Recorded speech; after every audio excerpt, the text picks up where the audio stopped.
Hi everybody, we're going to get the information session started right now.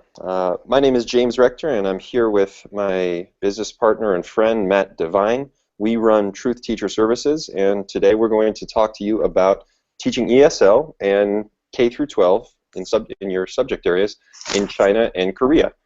And before we get started, just a couple house cleaning rules.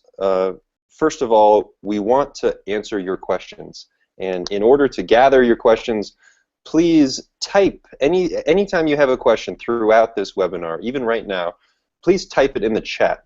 And the way that you can access the chat is hover your mouse over the screen, and on the left you're going to see some buttons pop up.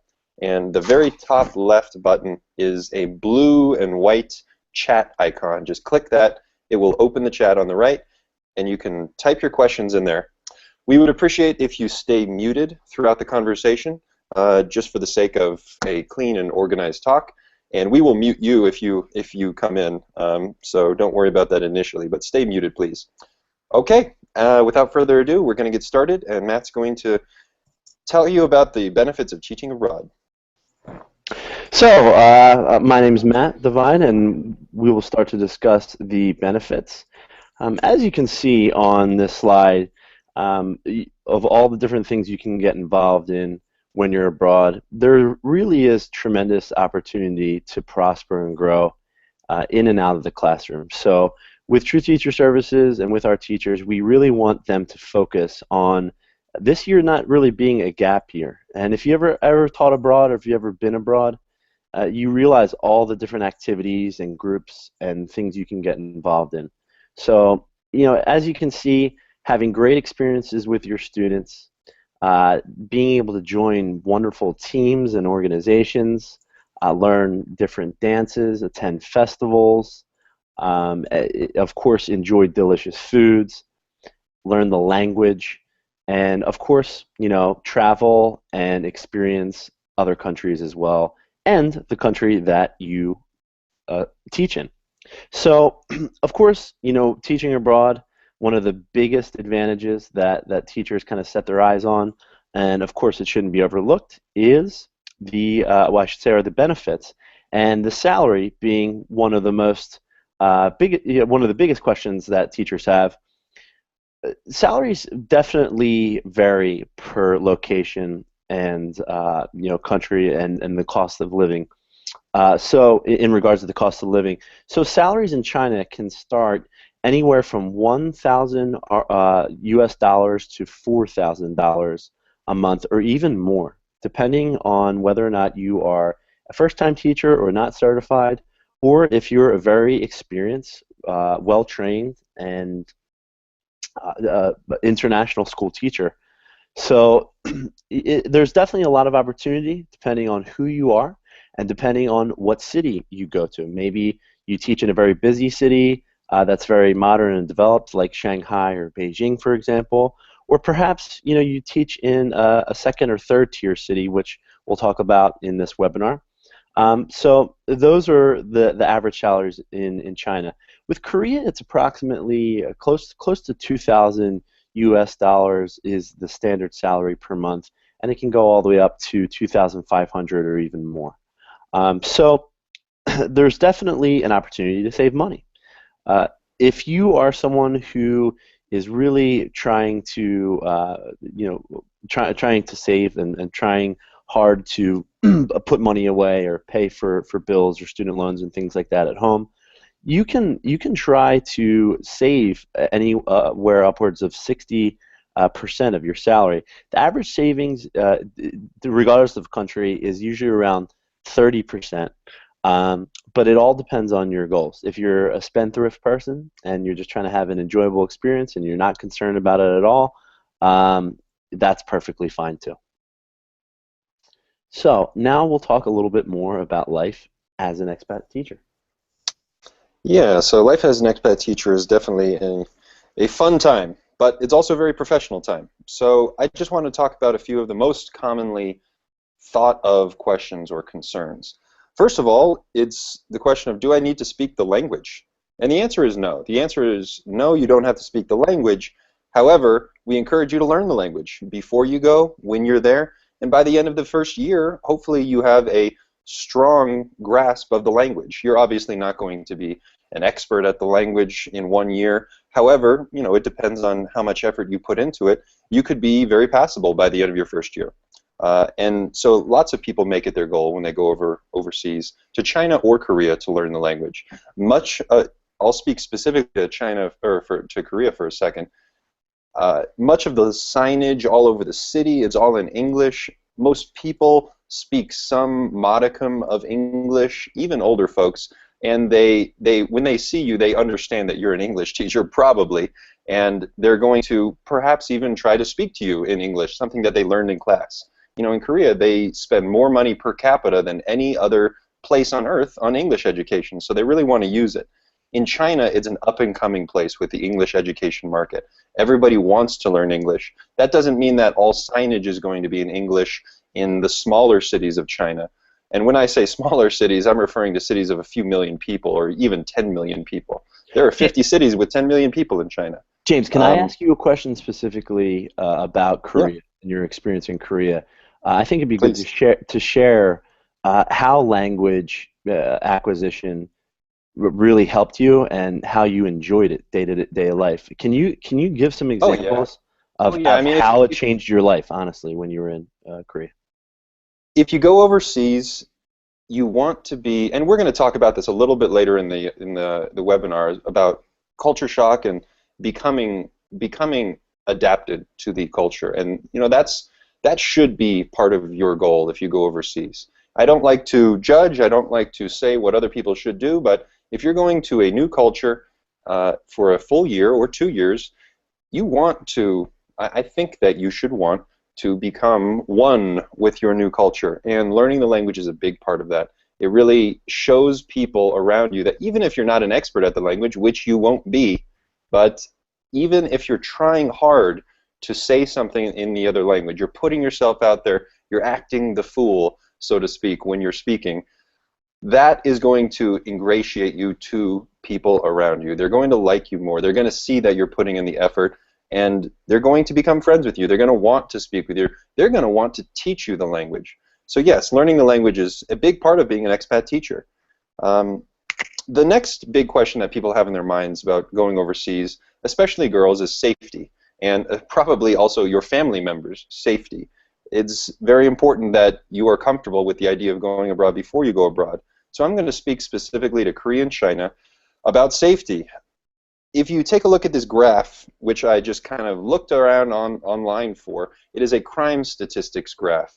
I guess they call it Global Peace Index, but it is a crime index, essentially. And if you look at China and Korea, you can see that both of those crime levels are below the United States, and Korea is far below it. Korea is actually one of the top 5, maybe top 3, maybe top 1, probably not top 1, but the safest countries on earth, essentially. And you will realize it when you go there, if you go there. China is not far behind, but it's not quite in the same tier as Korea, but they're both significantly safer in terms of crime index than the United States. So these are safe countries that we are working in, and you and your family should understand that. And one of the common questions we get for people going to Korea is, well, what about North Korea? And I think Matt brought up a good point in a webinar the other day. North Korea has been making common threats for about 60 years to the South. And in the South, and I lived there for 7.5 years, in the South it is rhetoric. Everybody knows it's rhetoric, and the threats don't actually affect daily life there. You always have to be aware of it, but it's just part of the life of living there.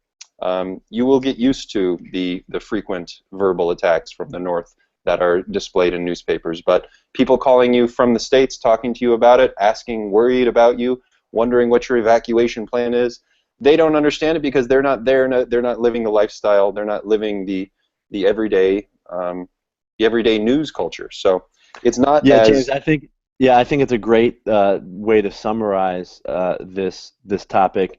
That when there is a bit of a threat, and this is kind of just breaking the psychology down. What we saw being abroad in Korea, the reaction came from America. It Yeah. didn't come. It didn't come from South Korea, Yeah. because South Korea is, a response to it in a normal, casual, but professional way. Well, I should say in a defensive way. They make Mm. sure they're protecting the citizens, and the embassies are definitely looking out for for the American citizens and Korean Mm. citizens. However, the big reaction came from our news, our Fox News, our CNN's Yeah. report, and honestly, I actually turned the news on. Other teachers that were abroad turned the news on online to see what our news from America was saying, and it was drastically blown out of proportion. And it was very difficult to explain. I talked to a lot of people, a lot of teachers about this, and it was very difficult for them to explain to their families. Listen, I'm here right now. I'm at a cafe drinking coffee with friends. It's a Yeah. beautiful day outside. There's nothing going on here. There is this threat, but it doesn't feel like it. But we're not being naive. Like Yes. they deal with this. So it's just Exactly. very, very interesting to see. And I think American applicants and applicants from the West and their families, need to be educated more on this, because they don't know genuinely what happens. They don't even know a lot. I'm sorry. I don't think a lot of citizens know that you can travel to North Korea very freely, and abide by the laws. It's very it's Just very don't touch anything when you're there. exactly, but it's interesting. It's interesting to be educated, on this information. Yeah. And so language and safety, those are probably the two biggest things. Matt already talked about salary. The salary is great. You can save 30 to, 0 to 60%, I guess. And then one of the other things is, well, how do I keep in touch with people back home?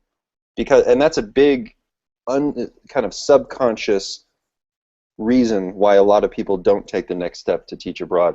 It's you're worried about your relationships with people back home. Are you going to lose them? Maybe it's close to your years after college. Maybe it's your year right after college. And maybe you're thinking, well, I have all these friends. Maybe I have a boyfriend, a girlfriend. Although that's a tough situation. You might want to strongly consider that situation before going abroad for a full year. Family as well. And so these sorts of situations, you want to stay in touch with them, and you need to realize, though, that this is just 1 year, maybe 2 years for international schools, but this is a short amount of time, and it will go quickly. Believe me, it will go quickly. The best thing that you can do is go abroad, have an amazing experience, and share it with people back home. Keep them up to date. That's how people feel connected. And this is an example on this page we took some screenshots of one of our teachers' blogs, who's overseas right now, and as you can see, in China. And he writes about his personal travels, obviously. He writes about his classroom, his students, the difficulties that he had at first, how he's improved them, and generally speaking, just his experience in China. And this helps him stay in touch. And a lot of people go abroad and they write blogs, and we think it's an excellent idea. We encourage all of our Truth Teacher Services teachers to start a blog, not only to record your personal travels, but also your professional growth. Because James, no, go. We want this blog to become something that is going to be useful for you, not just a gap year blog about traveling, but a potential tool for getting a job the following year or 2 years later, because employers, they often want to see something special. They want to see, especially if you're going to be applying to be a teacher back home, you want to show them that you were very active in professional development, and you were active in trying to figure out what it is that you need to do better, or what it is that you do best to engage with your students and make them learn. So anything that you can write in these blogs, professional development-wise, is something we definitely encourage. Matt, you wanted to add something? Yeah, James, I just want to mention briefly that we've had tremendously positive responses from teachers and everybody that is close with them, with creating these blogs.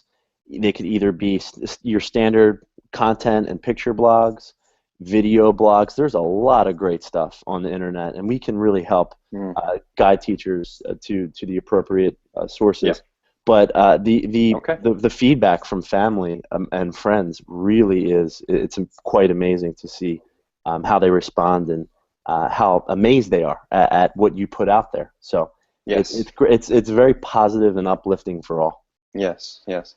And the final part about being an expat is obviously culture shock, right? You're going to experience it. Absolutely, unless you've experienced living in many other cultures for significant amounts of times. But culture shock is part of the game, and you should expect it. The first couple months, especially the first couple weeks, is that initial euphoria stage, right? It's the first time you've been in your host country, and you're excited, and you're moving all over the place, checking out the city, meeting new people, going out with your colleagues. It's an amazing experience. Everything's new. After a few months, after a couple months, you might start to notice yourself a little annoyed at some of those new things around you. You know, people spitting on the streets in China, perhaps, or smoking in restaurants in Korea, perhaps, and you say, "Oh, you know, this is not the best way to do things." You know, there's something back in my home country that was a little bit better, and I don't like the way that they do things here. You're going to experience that. That's going to happen, but you need to recognize it for what it is. It's reactionary, and you're feeling a little bit irritated and hostile towards it. That's the second stage of living in a new culture after a couple months. The third stage, hopefully for you, would be gradual adjustment. You want to absorb all these new things and recognize them. You don't have to agree with every single part of every single culture. It's, you know, by the end of your first year or second year, you're going to realize that perhaps in your mind the best life is a mix of cultures. Even I know that that's kind of the conclusion I came to. And so you want to get to that third stage of gradual adjustment, and you're starting to accept it, and eventually, finally, you reach that final stage, the fourth stage of adaptation, biculturalism. You're feeling one with the community around you. You are feeling like you actually are part of good relationships, good groups, and you know, at some point you're feeling at home, and you're recognizing all of the different things as part of the greater picture. So that's what we're going for, or that's what you should be going for eventually when you go abroad, is that final stage of adaptation. And there's also going to be some other challenges, personal challenges, like East and West differences in personal relationships. Maybe age and gender are more emphasized. Professional challenges, being an employee in a new work culture, for example, shaking hands versus bowing. Yeah, so now, and again, if you have any questions about this specifically right now, go ahead, type them in the chat. Type them in the chat, and we'll answer them at the end. Matt's going to take over. He's going to talk a little bit about the work and classroom atmosphere.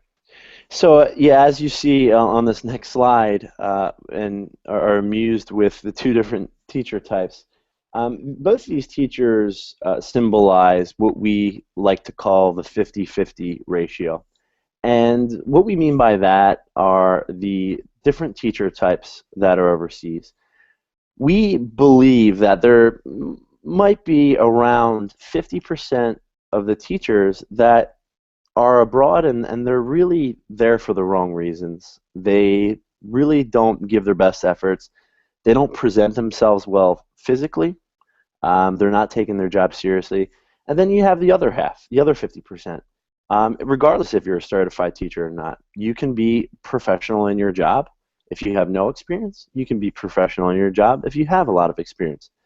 So when we focus here on classroom atmosphere, you know, and your duties at work, we want you to realize the number one reason why you're teaching abroad. It should be because, you know, we take this seriously, and our schools take this seriously. You're going to have a lot of fun, and you're going to enjoy your experience a lot. And part of it is very, very much fun in the classroom. But, you know, a big part is being serious. So this is the number one reason why you should go abroad. If it isn't your number one reason, then you should seriously consider if this is right for you. Because you have to realize this is not a gap year. You might imagine it as one, but you want to think of it as a great year where you're right out of school, or maybe you're not right out of school, but you are being paid a salary. You are getting airfare. You are getting housing, all these different benefits. So you need to take your job seriously. And if you do, I can guarantee you the native staff members that you work with and other foreign staff, they will really enjoy being with you, and especially the kids and the family members of your students. They'll really enjoy seeing you every day. You'll get a lot of pleasure out of your work, and it'll be very rewarding. If you're careless, you're not punctual, and all these different things, you're really not going to probably be a great fit and have a great experience. So we're all about you enjoying yourself when you go abroad. We're all about the work hard, play hard type attitude. So go for that. Also, we have to talk about a couple concepts in the classroom. Especially if you're a trained teacher and you feel like you know exactly what you're doing, or perhaps even in a worse situation, you feel like you know exactly what you should be doing or what should happen. Sometimes when you're teaching abroad, you have to really evaluate the situation. For example, realizing that your students are from a different culture, reprimanding a student individually in front of a classroom versus doing it maybe behind closed doors or not in front of an audience. There's different concepts like saving face, especially in East Asia. Having face or saving face. It's to protect your self-esteem, or one's self-esteem and one's identity, and one's reputation. So you don't want to ruin that. In America, if a teacher kind of embarrasses a student, sometimes that's funny. You know what I mean? Depending on the age group, by and large, that's not a good thing in East Asia. So that's just a concept of some things that you should evaluate and respect. And Matt, can I mention one other thing there? And Absolutely. a lot of people, something that a lot of people report is that students in China and Korea both are much more docile, and they don't speak up very much, and that's going to be true. You're going to notice it if you have taught American students, or if you just generally know about American students or Western students, wherever you might be. You're going to notice that Chinese and Korean students, they don't speak up as much. It will take more. You're going to have to plan your lessons according to your new classroom culture, literally. And you're going to have to be more engaging and figure out ways to get them engaged. They're not engaged, or they're not disengaged from boredom. They might seem it, but it's just that they don't speak up as much. So that's just another aspect of classroom culture you're going to have to consider. I see a question coming in. Thanks. We're going to answer those right at the end here. So yeah, that's definitely accurate, James. Definitely things you obviously need to consider in the class and at your job. So I guess we can jump on to our next topic, which is locations and requirements. So I'm going to speak briefly about this. This talk is about China and Korea. And so we're going to focus on those. And in each of these countries, we work with two different types of schools. We work with ESL academies that like to work with younger English teachers, maybe not very experienced, or maybe have a little experience. We also work with international schools that require certified professional teachers that have experience. So let's just talk about it briefly. Everywhere, just regardless of what country you're in, you need to be a native English speaker. And there are some exceptions to that, but basically you need to be a native English speaker, and you need to have your BA, okay, your degree. The exception to this is non-native subject experts for international school classes. And by experts, I mean you have a great mastery over your content area. For example, math and science. That's basically what we're talking about. The more quantitative subjects can be taught by non-native experts. And by expert, I mean maybe you have a master's, maybe you have a PhD in the field. Hopefully you have some teaching experience to go along with it in that subject area. So that's one way. Well, probably you would have to have that. That's one way to get around that. But anyways, most of you are going to be native speakers, so we'll just kind of continue on. If you're interested in teaching a preschool or K through 12 subject class, history, social studies, math, sciences, and if you want to teach one of these classes, you're going to be working at an international school, a traditional school type overseas. And all of these types of schools require 2 years of experience. So that's definitely required. They also look for a teaching certificate. They also require a teaching certificate in your subject area. If you want to teach math, you need to have a state-level certification from a state or province, whatever country you might be in, that says you are professionally trained to teach that subject, and you have 2 years of classroom experience in that subject. The exceptions to this: you don't have to have the experience or the certificate if you have a master's degree or PhD in that subject and you have an excellent teacher's personality. James, I have a very quick exception too that's happening right now with a teacher. I think it's important to mention. We have a teacher who's 23 years old.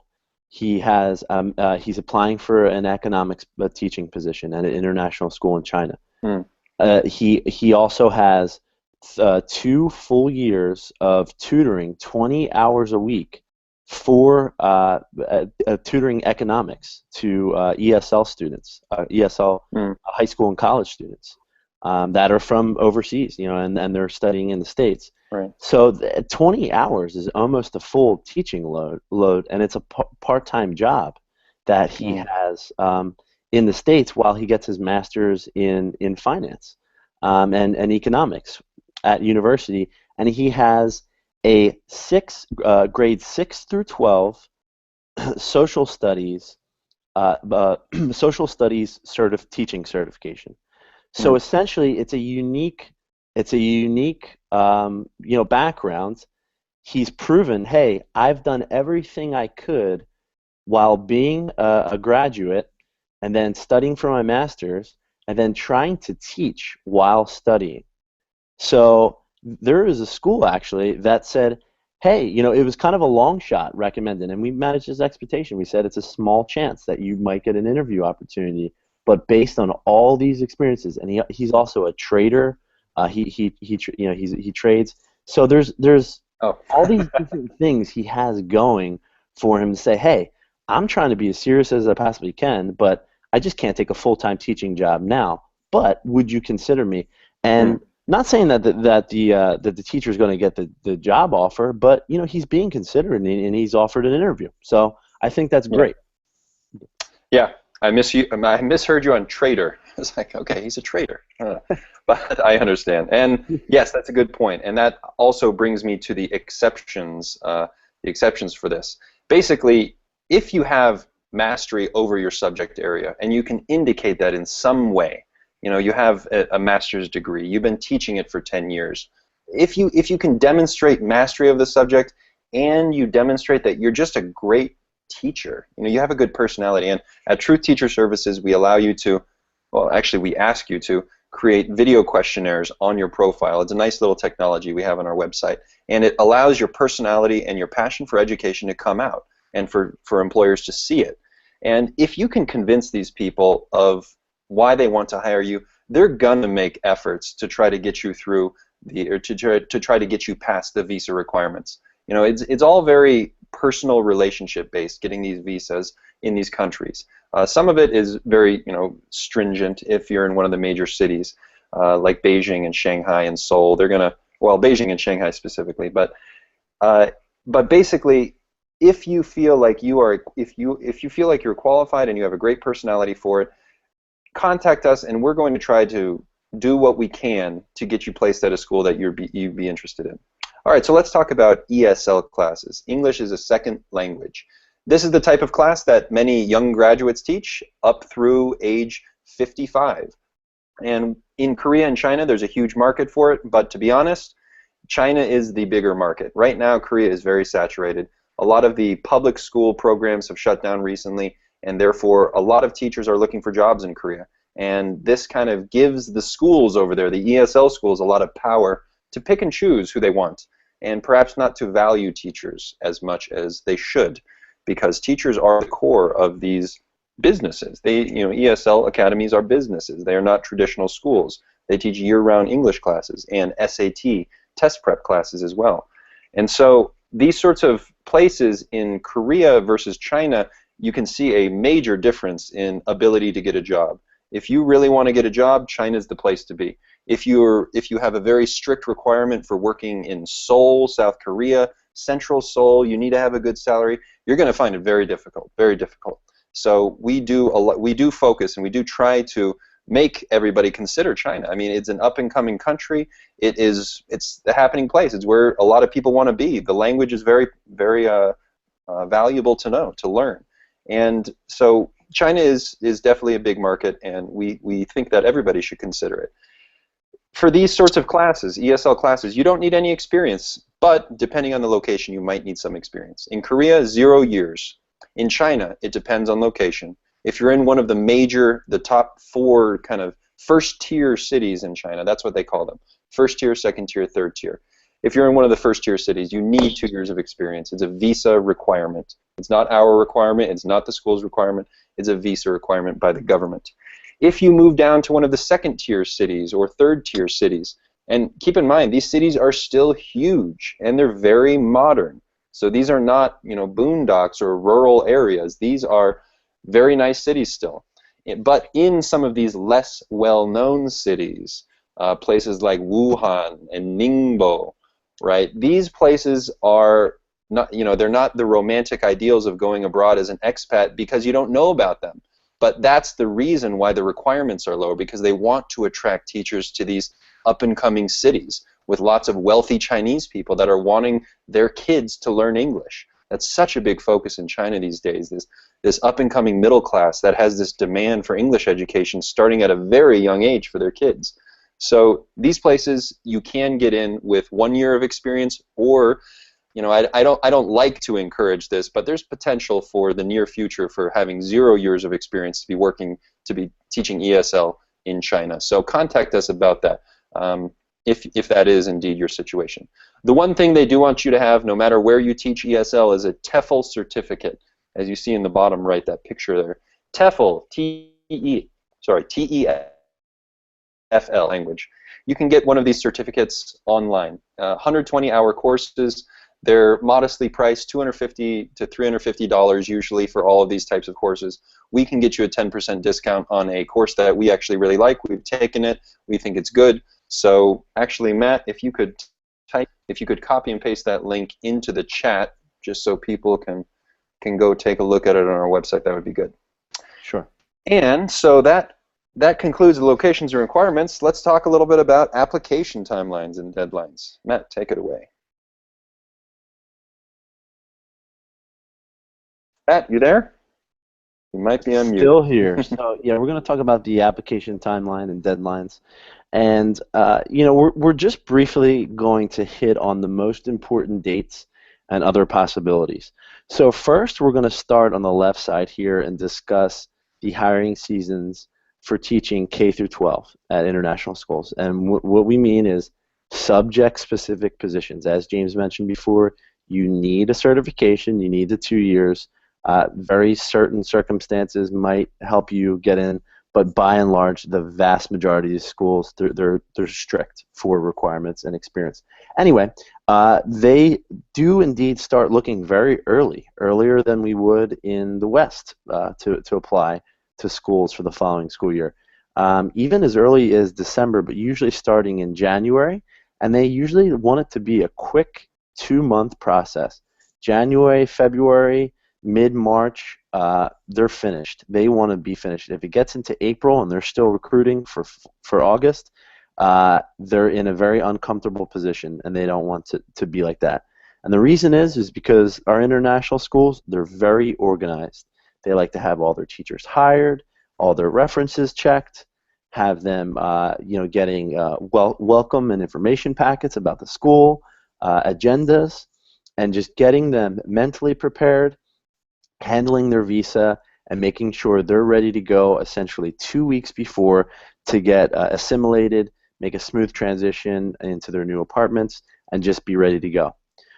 So that's basically how it works. There's some mid-year hiring for March that's done a little quicker, and very, very rare monthly hiring for different schools, different random months due to emergencies. Now let's look in contrast to K through 12 hiring with ESL and SAT test prep. So these are academies. These are schools and programs that are essentially deemed as language institutes or academies or small schools. And there are different kinds of schools, but we'll focus on the timelines here. For ESL, for China specifically, it really revolves around an August start date. However, there are many, many monthly placements every single month. We're constantly placing teachers in schools every month for China at private institutions. And in contrast to Korea, there are many different kinds of job opportunities in China. Anything from teaching very small kindergartens or preschool students up to teaching at the university level classes of flight attendants or hotel and restaurant managers. That's what you teach them for a year. So that type of curricula. So there's many different opportunities in China teaching all around, and many monthly hiring sessions and placements taking place. For March and July in China, that's definitely a good timeline to kind of start looking for positions. In China, they definitely do interview you earlier. If you're interested in being placed in fall, they'll interview you as early as March. For Korea, you have to wait. You have to wait more towards May or June. You can start looking around March and maybe in April, but they really do hire towards the end of April and May for fall. Korea, the big thing too, there's opportunity to be placed in March, because actually you should know March is the start of the school year for private schools in Korea. When I say private, I mean mostly kindergartens that start the school year off, and elementary as well. So that's basically how it works. Those are the application timelines.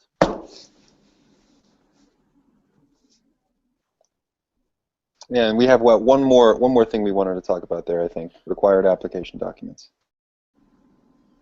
Sure. So about the required application documents, the schools are definitely looking for you to have things in order.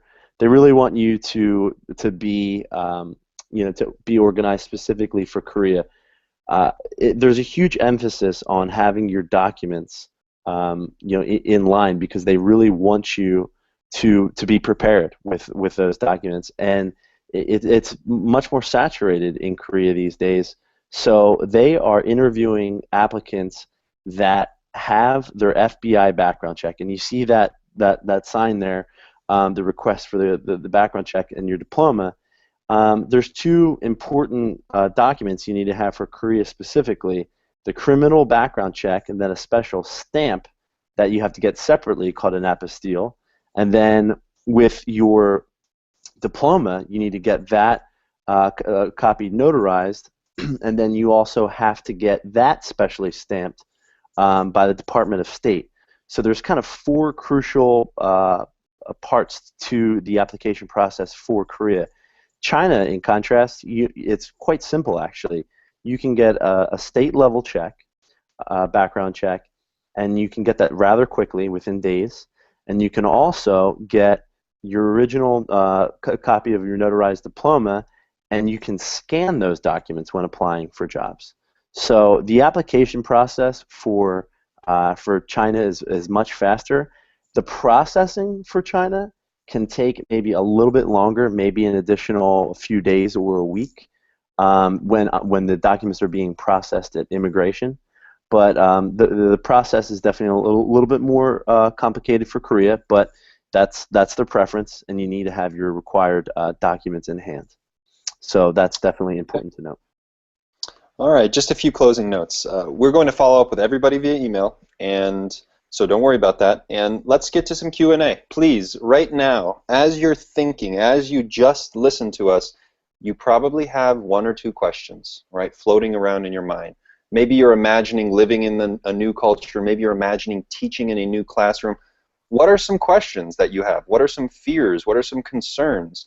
What do you want to know about? Type it in the chat box on the right, and let's get started on some Q&A.